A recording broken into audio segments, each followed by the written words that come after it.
Are you looking for the fastest SSD we've ever tested? Here it is. Let's get into the numbers.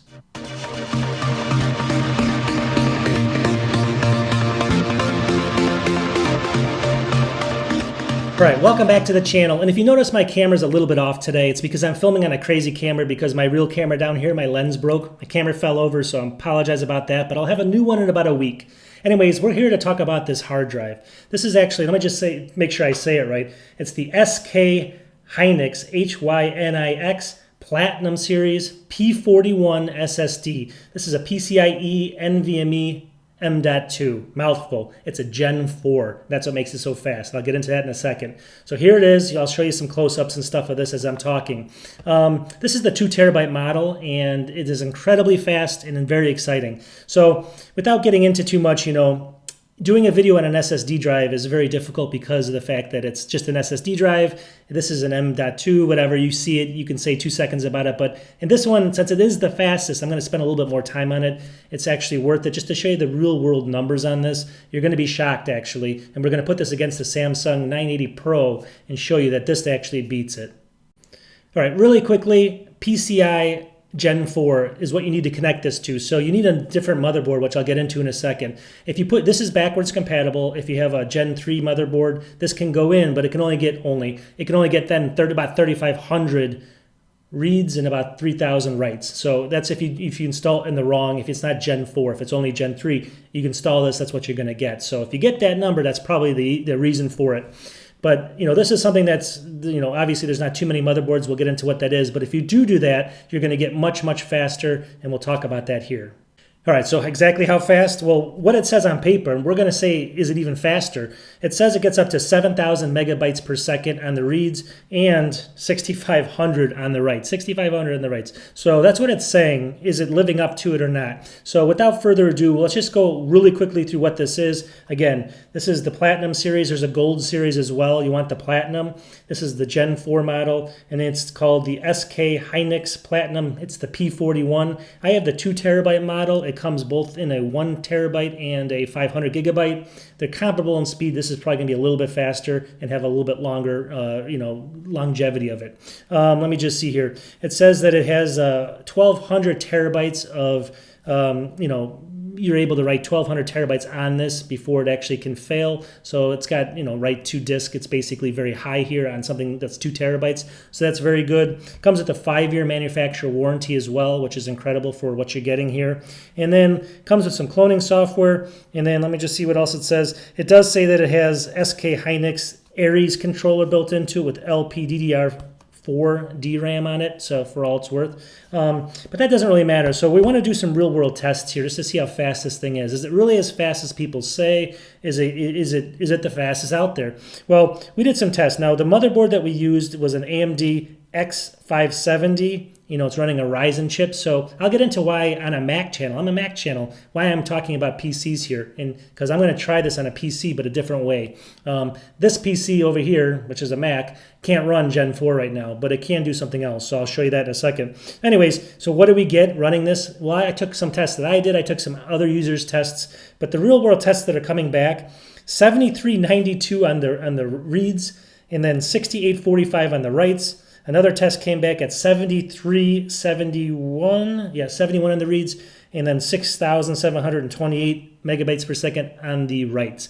Faster than what they're actually saying on the box, which is crazy. We put this against a Samsung 980 Pro, and we did some tests, and we saw some tests from the same users, and they're coming back only at 6635 on the writes. I'm sorry, 6635 on the reads. I'm getting all 4943 on the writes. And then they did another test, 6249 on the reads and 4955 on the writes. So this blows it away by quite a bit there. So that's pretty amazing. And that's a Samsung 980 Pro.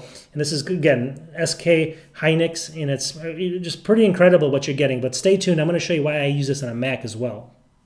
All right, so for Mac users, a while back, a couple weeks ago, I did a video. Check out that video. I did it on this. This is an Intel M.2 NVMe drive, all that stuff. And this is a really good drive we use in data centers and all that kind of stuff. But long story short is I put it in an external enclosure, and you'll see this over here. So I put it in this, and that's what I want to use it on my Mac. So I put it in there, I formatted it. I was able to get like 850 megabytes per second read and writes on this, this scenario. And that's because this is a cheaper drive. This is only a Gen 3 drive, and this is only a 10 gigabit per second enclosure. That's the key there. This is slower stuff. So how fast can you expect to get with something like this in an enclosure?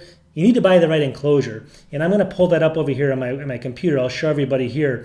Long story short, though, there's a couple different enclosures. What you need to look for is a Thunderbolt 3 enclosure. They're more expensive. Here's one from Sabrent. It's $150 basically, and they call it a Thunderbolt 3, so look for that there. The key is it's going to be 40 gigabytes per second, as far as what they kind of rated, versus like a 10 gigabit per second enclosure over here. Second one I want to show you is this one called TEKQ. The Cube, it's only $127.99. I'll have links to all this in the description as well. But this one over here, same thing. It's going to be Thunderbolt 3, Thunderbolt 4 also. It's not Thunderbolt 4, but it's backwards compatible.